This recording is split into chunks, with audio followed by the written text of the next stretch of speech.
at you from the privacy, the safety, and the sanctuary of my beloved cousin Lori and her gorgeous foster child, the state here in North Carolina.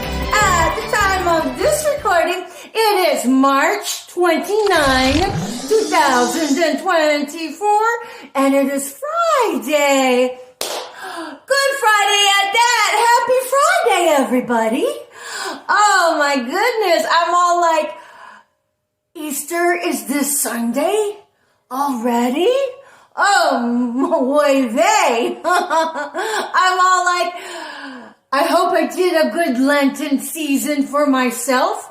Ash Wednesday had always been very special and near and dear to my heart.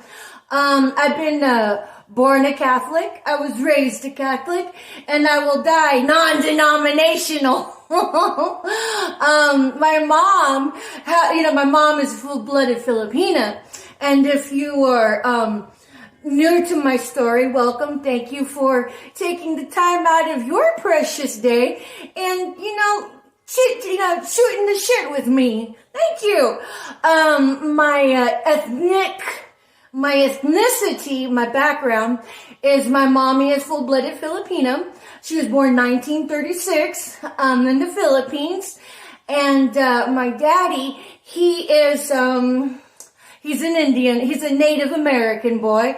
He is half North American Chippewa Indian, and by his mama, and by his daddy, half Irish.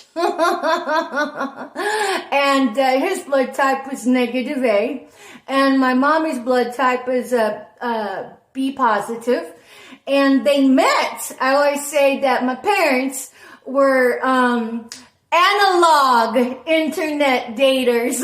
But what I mean by that is that, so by nature I'm a half Philippine and quarter Irish and quarter North American Chippewa Indian. My quantum blood is certified. I'm kind of like a pedigree with papers, And I qualify for tribal band membership of a federally recognized tribe. We'll talk about that another time. But suffice enough to say that I'm the typical Heinz 57. My parents met while my dad was in service in Vietnam. And my mama, she was living in the Philippine Islands in Cebu. She's from Cebu, where you've got three major conglomerations of islands. You have the midsection, you have the northern section, and then you have the southern section. My mommy is from the southern section in a town called Cebu, which is a part of the city called Liloan. L-I, sometimes a hyphen is there, L-O-A-N. So she's Cebuana. There's three major national languages of the Philippines with 72 dialects, minor dialects. The national language is Tagalog. And Manila, being the capital of the Philippines, is in the northern provinces. And if you want to visit the Hollywood, so to speak, with all of the accolades of, oh my God, that's where people go to travel, which would be Baguio, which is in the northern section of the Philippines. And Mindanao, there's a lot of Muslims there. And you might want to stay away from there if you're a foreigner. And then the southern section, which is where my mommy is from, where my tribal village is Liloan, Cebu. So, and both of my parents were born in 1936. And so my mom is the many greats of a granddaughter to King Lapu-Lapu. And so Lapu-Lapu had been invaded by Ferdinand Magellan back in the conquistador days, when Ferdinand Magellan tried to stick his big booty butt where it didn't belong and said, we need to colonize you. And then my great granddaddy, King Lapu-Lapu, no you don't. fuck you, and killed Ferdinand Magellan. And so it's a big piece of the history right there. But nonetheless, that's the basic rundown of my parents. So, but how they met was through correspondence. Letter writing. They were pen pals. So like back in the day, prior to, this is why I called it analog internet dating, is that before the internet, there used to be correspondence magazines. So these were magazine publications that if you wanted to meet somebody abroad, somebody, not of the country, you can subscribe to a magazine. So you can, peruse them. It was, like I said, it's an analog internet dating. And if you wanted to pen pal, you could, write to each other. And that's how my parents met. They were pen pals. And then back in the day, if you were interested in somebody, you would often write the family. So whenever my mom and my dad's correspondence got serious, my daddy started writing her mother as well.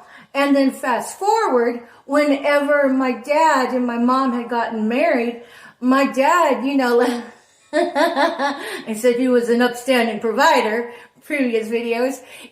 Nobody taught him. He actually would send home fundage to my grandma. My grandma, and the Philippine word for grandma is lula in Cebuana.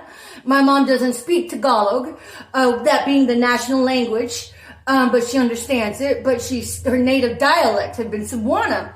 And then so my daddy often would send home funds to his wife's mother to help, finance living there from a third world country.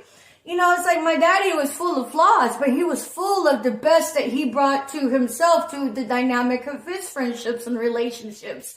And even at that, I remember my mom and daddy hashing it out between them through, civil dialogue of who was the best candidate to put through school in the Philippines. So the thought process was, if they selected somebody that they financed through school, the hope was that that person would in turn finance the rest of the compound, neighboring, primary first family, to get them through school. So my parents had made a selection and financed one of my first cousins through RN college. And then later on, she ended up pursuing her own education and got her PhD in nursing.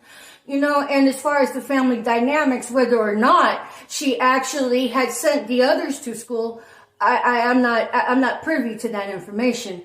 But that was my father, And my mom, they met through correspondence. They both were born 1936. And an interesting side note when it comes to my dad, well, he actually served in the Canadian Royal Air Force, and then also he served under two flags. And then he also served in the Army, U.S. Army, and he even had done research in Antarctica. So now that, my dad's been passed on, my mom has been passed on, which I allege had been taken out.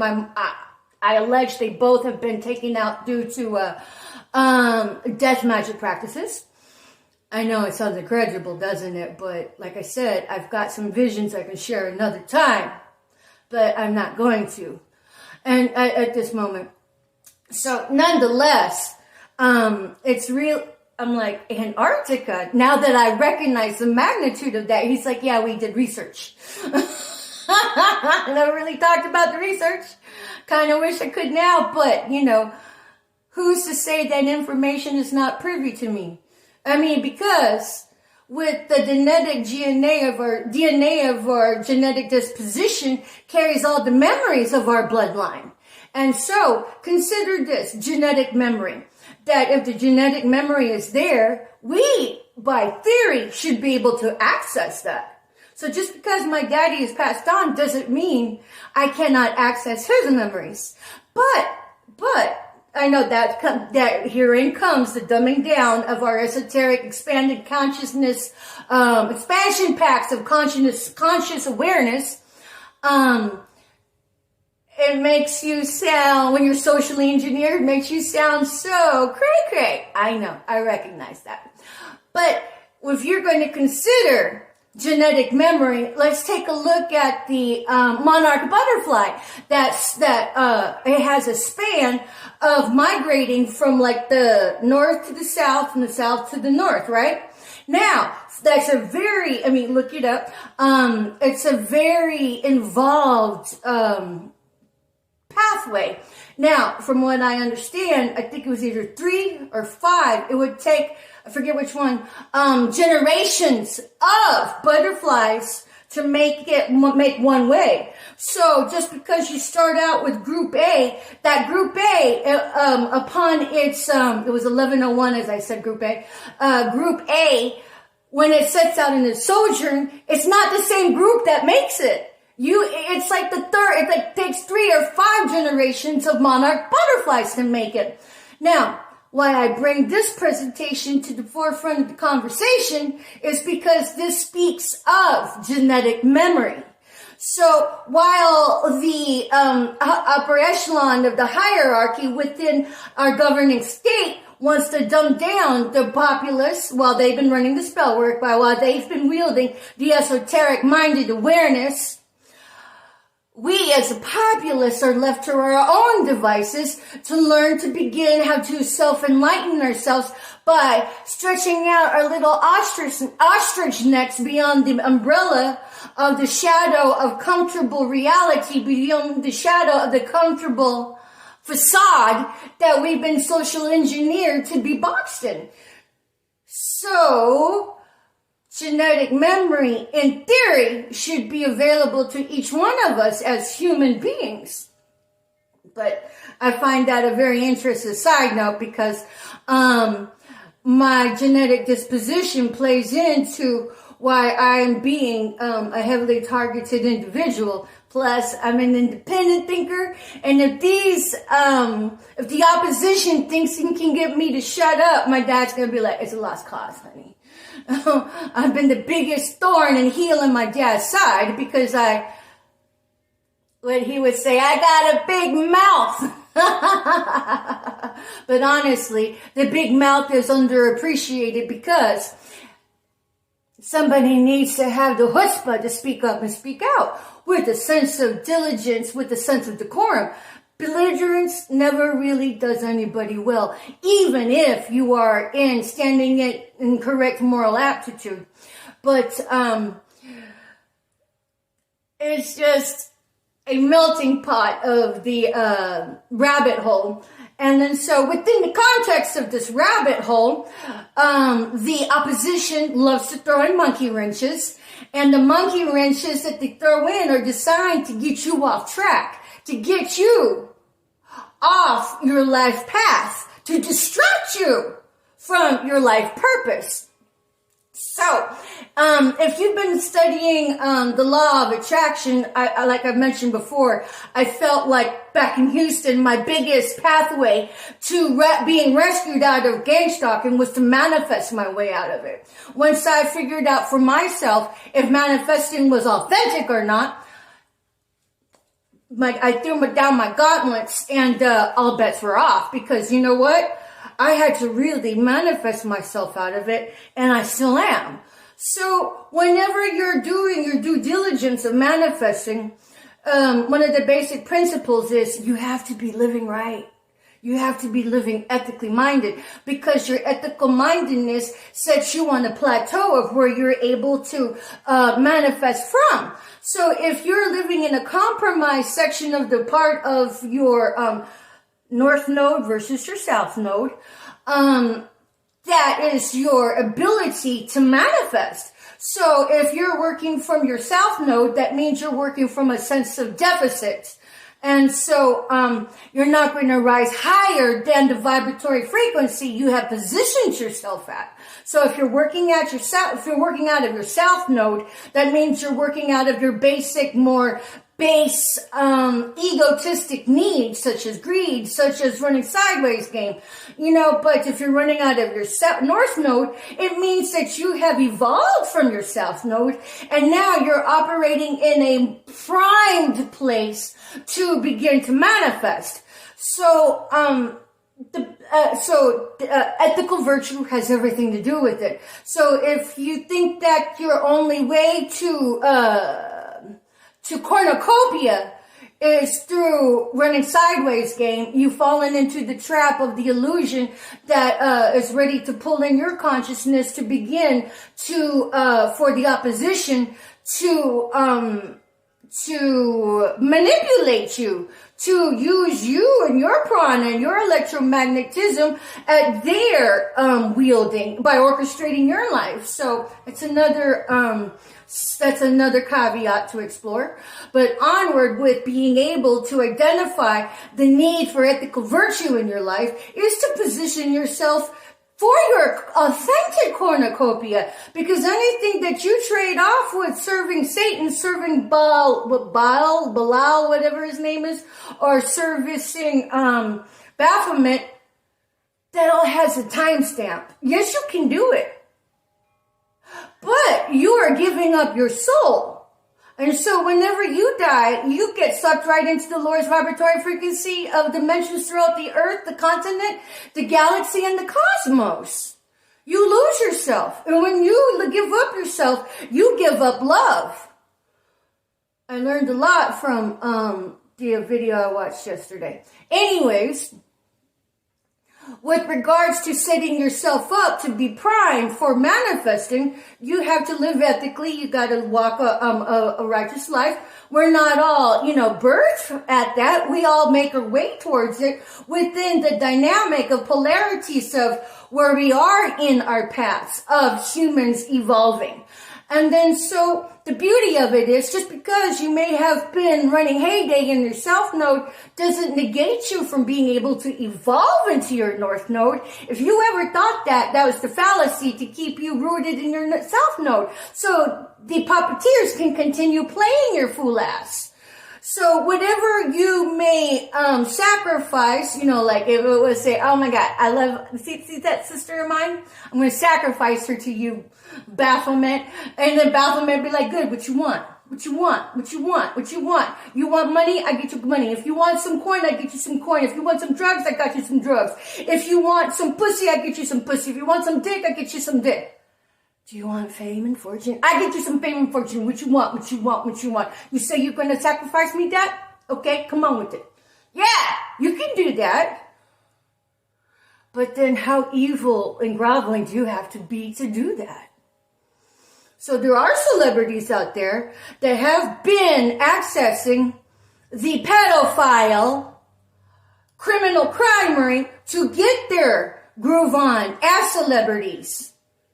That's why when you hear about pedophilia and people being cornered into partaking of that and then blackmailing that person with footage, that's how it all interconnects. I mean, look at Justin Bieber. He's talked about his experiences as a youth and all of that pedophilia. I used to wonder about it. I finally made the connections. So, but with regards to being able to prime ourselves for manifesting, this is why you need to live an ethical and virtuous life. Can you get there from sideswiping people? Yes, you can, but that all has a timestamp. It's worse than Cinderella going to the ball and having to be home by the midnight. Because once midnight comes, poof, there goes all of your allies that you've made in the darkness. Poof, there goes all of your fame. Poof, there goes all of your fortune. And if you've been riding your dick in that campment, everything goes away. So then now you're addicted to keep on the circuit of running sideways to fulfill the needs of your Dark Lord and Master. So, but whenever you gain it through servicing the light, it never has a time stamp. But it does have an ethical value set into it. You have to be servicing the light. So whenever the minions of the evil, what they like to do is to throw off people who are on a course of altruism, who are on a pathway of serving their life purpose. So one of the ways they do it is through the honey pot. Have you guys heard the honey pot? Honey pot, anybody? Well, the honey pot is sending in, whoever is your sexual appetite. If you're a hetero woman, they may send in the male to, suck you in, get you to trust them and to betray you. And in the act of betrayal and all that emotional discharge, they can loose that. They can harvest that energy and then also harvest you from emotional outbursts. They can play your fool ass and be like, but you said you didn't want to text me because you were working, but then when you lost your job, you still didn't want to text me. And then when you texted me several messages in a row, even though I was asleep, you erased it. So you pulled out the rug from underneath me. I mean, that's what they do. It's all of these minor orchestrations of these happenstance just to bring you down to get at your energy so somebody else can harvest it. Because when you make mental connections or emotional heartfelt connections with somebody, doesn't even have to be in the same state, that is still an attachment of energy that you make in the ethers, that you make in the 5D realm, that you make in the quantum realm. Because remember, these esoterically minded individuals, they social engineered the populace to keep us dumbed down so they can have free reign of running their reign, REIGN. So, whenever that happens, the honeypot keeps you on a loop of highs, lows, until they're, reel you in just to pull the carpet out from underneath you. Adam Longoria, I allege you're a part of that. I mean, this is what this guy did. Say, mind you, I don't interface in the dating world very often.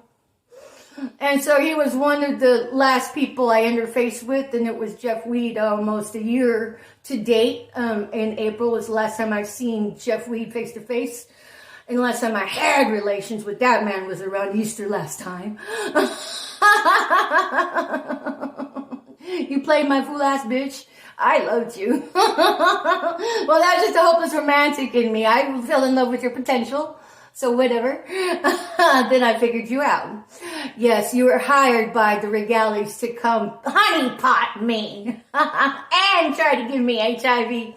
Y'all are fuckwads. And then but that's the role of the honeypot. So if you're a targeted individual, you may want to guard your energy and who you simply hold conversations with, because it's the context of these conversations that the enemy can send somebody in to psyop you, to manipulate you right out of the bat, right out of the batter's cage, So be mindful if you are a targeted individual, an authentic targeted individual, not just one playing the role of a targeted individual, you might really want to be very judicious and selective, not only whom you share your bed with on the physical, sexual dynamic, because, we're talking more than just physical relations. We're talking an exchange of spiritual manifestations of generational curses and of karma. So the honeypot is somebody that's sent in by, they're a big psyop assignment. They are the psyop assignment. That it's like being a prostitute. It's like being a gigolo, not with just, a bed counts at your mattress. We're talking about, here's your assignment. This is what we know of this person. Now go. So, you really want to guard who you speak with. So the honeypot is a big thing. I submit to Dick Tracy number 2 and Dick Tracy, detective Dick Tracy number 3. Both of your wives They're honeypots, honey. Neither one of them love you. They were sent in to thwart you from your own destiny, to thwart you from your best version of yourself, and they're just there to siphon your bank account. And, well, you fell for it, so whatever. And, yeah, each one of you had the position, financially to help rescue me. I mean, I was your counterpart in the 5D for Dick Tracy, maybe all of a month or two, number 2, and then Dick Tracy, number 3, all of maybe for 10 minutes, and then there was a cop in there after that, maybe all of 5 seconds, and honestly, I stopped counting, I stopped caring, I don't fucking care anymore. So, but, you know, the honeypot, you have to watch out for that, people. And so, but again, if this is a practicing, satanic, devil worshiper, you gotta wonder what kind of genitalia they've been banging from their covens. Because we're not just talking about, say, a man pretending to be heterosexual when he's had his dick up the anus of some other guy, which, you know, I really don't care. Anal play is sexy, whatever. And so I never would have held that against anybody. Just make sure that if you come to me, you wash that thing really good. But then again, sometimes you can only scrub your penis or your vagina clean and still have the stench of demons coming from it. Or the stench of viruses, or the stench of bacteria. Now we're looking at generational curses, and moreover than generational curses, you can partake in their fucking karma. So if these people have been busy entertaining themselves with the pedophilia of molestation, which is not just the men, but the women too, now you're looking at that person being a gateway into infecting your life with their generational curses, with their karma, not to mention their demonic infestations. So this becomes more than just a matter of who you share yourself with on a sexual level. Yes, I think that it's wonderful that people can own their sexual prowess and then, be the ethical slut. I mean, because if you're going to hook up and link up with other people, you better tell them if you're still seeing other people and not lead them on to pretend that you're the only one that they're seeing. Because that becomes a matter of ethics. So I think being a slut is great on a physical 3D level, but you better be honest about that. Jeff pretended he wanted monogamy with me. Fuck you, bitch. And I'm like, who would push it? If they didn't mean it, well, that guy did. I'm all like, okay, whatever. But ever since that, man, I've been celibate. So, and I prefer it that way. So, it becomes more than a degree of sexual activity. It becomes a degree of who you converse with, who you dialogue with, who you share your brain power with, or who you potentially share any potential feels with. Because once you make that connection, that's an esoteric tie. There's an energetic tie there. Whether or not you can see it or believe it's there, it don't need your belief for it to be in existence. But these esoteric-minded moochers, next level moochers, they can wield that for their own siphoning, for their own next level mooching.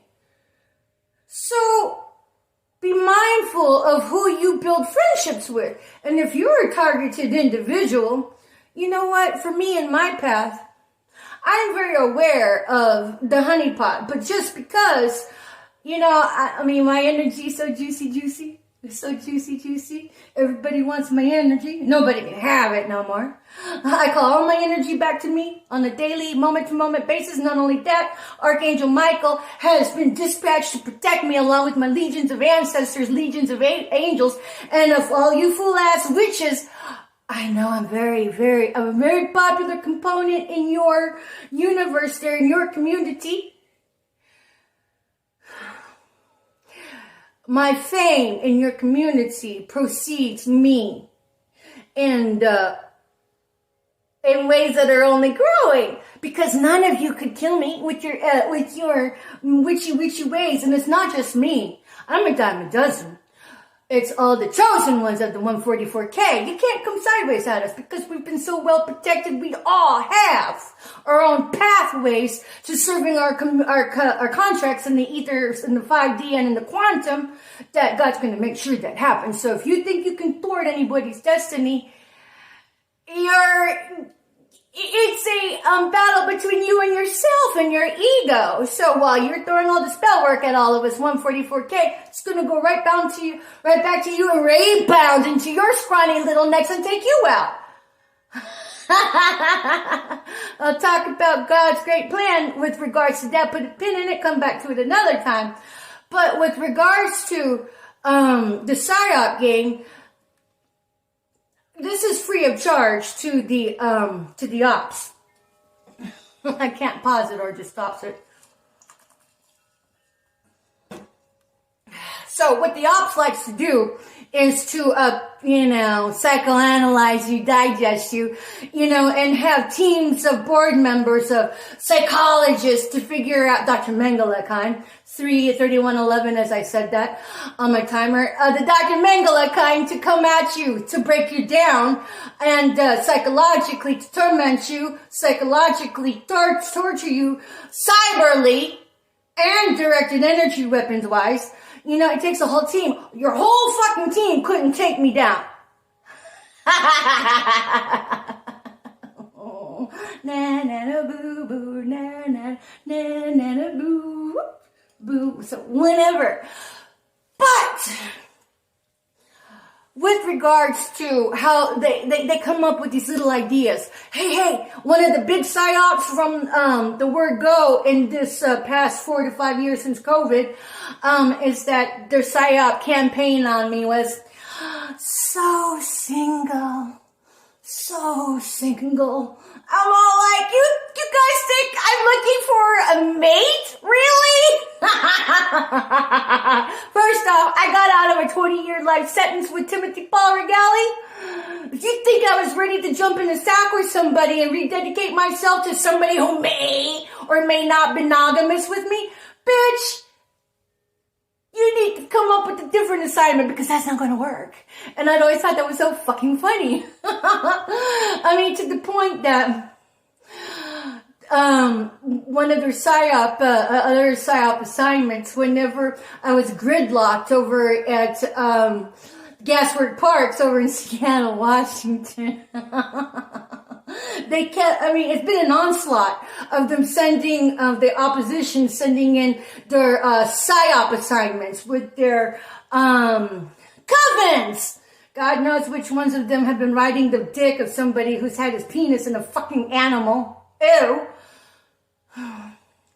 Anyways, it was always some kind of fake as fuck psychotic street theater, fake as fuck dialogues, and it was constant.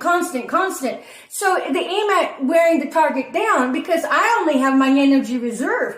But these people, it's a militia. It is a business where they can send in fresh meat to come psyop your ass. Meanwhile, you're just all like, That's why you gotta guard your mind, guard your portal. If you know the running game, you may just want to shut it out and focus in on you. So that's what I did. But one morning, whenever I woke up and I looked out my window, this was at the park, okay? I love the park. They didn't hassle me too much there. So I felt safe. Other than for the constant barrage of all the motherfucking psyops, man. These people would bring in just busloads of motherfucking actors, the psychotic street theater actors to do their fucking psyop assignment. When I say busload, I'm talking charter busload. I watched it all.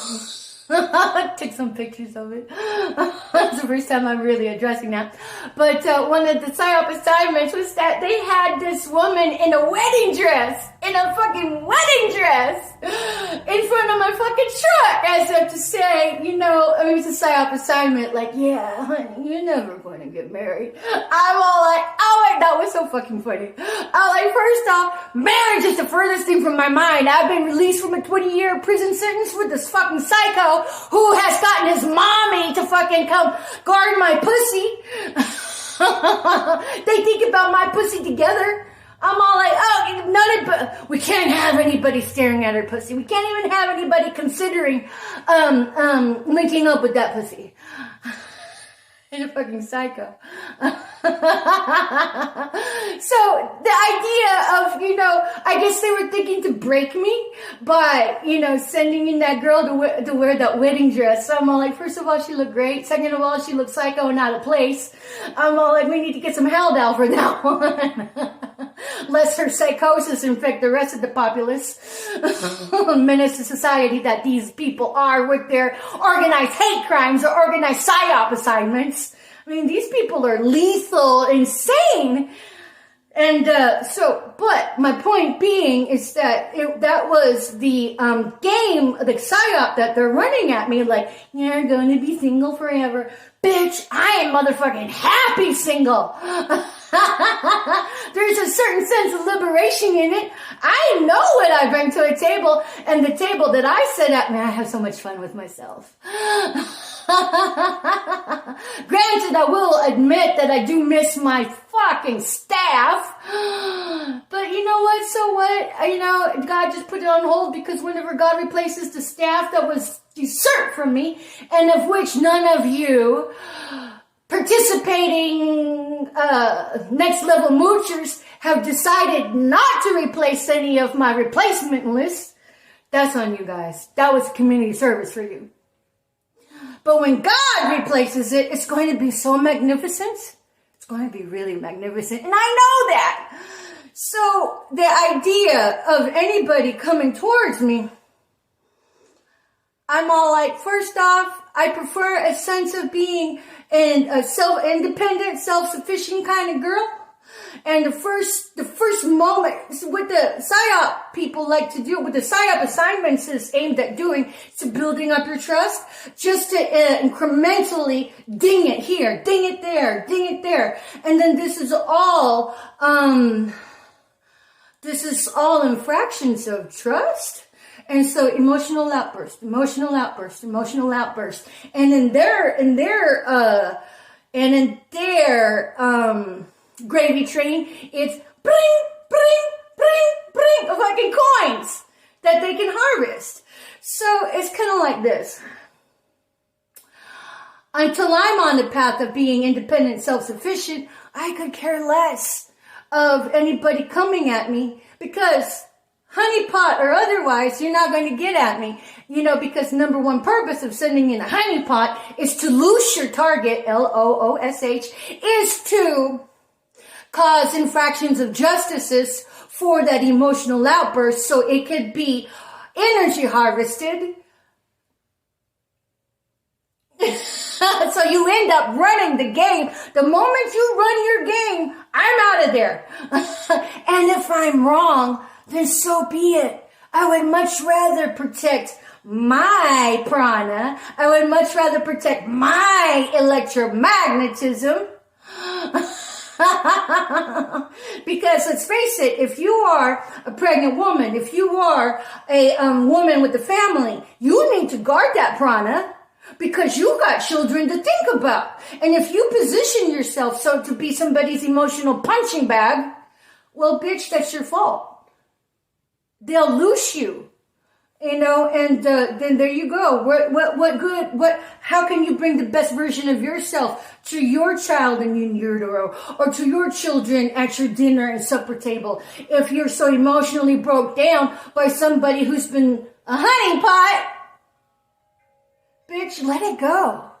There's always going to be another potential suitor around the corner. It's not the last one. It's not the only one. You know, so to the opposition, you can't loose me. You can't send in anybody, because the moment you run your game, I'm all like, okay, disengage. Because I know I am a juicy, juicy $1 million, $1 billion baby. I'm a $1 billion baby in the uprise. And for those that know, I have a coin bag that I manifested, co-created with the Most High. I am my own legend that helps bring down the gang stalking with the 1 billion shot of the Most High. Pff, swoop you up and pin you guys into, getting you all out of society. Because with all of those FEMA prison camps that are erected right now, bitch, God's going to use that to put you guys in the jail or in those prison camps that have been running the PSYOP gang. So at any rate, it's been Patricia Ann Landon Regali talking about the honeypot, talking about the PSYOP assignments and protecting yourselves and how juicy and delicious that your energy is as a commodity that you all need to protect. But if you don't know what to look for, if you don't know how to do it, how can you get there? So my pieces of my informational videos is very contingent upon me and my perceptions that I like to share with the world, but take it as a grain of salt and a useful place to begin your research and your own come to Jesus talks with yourself for discernment. But thank you for watching. It's been Patricia Ann Landon Regali, Chief Little Flower, coming at you from the privacy, the safety, and the beautiful sanctuary of my first cousin Lori and her foster child here in North Carolina. Bye for now.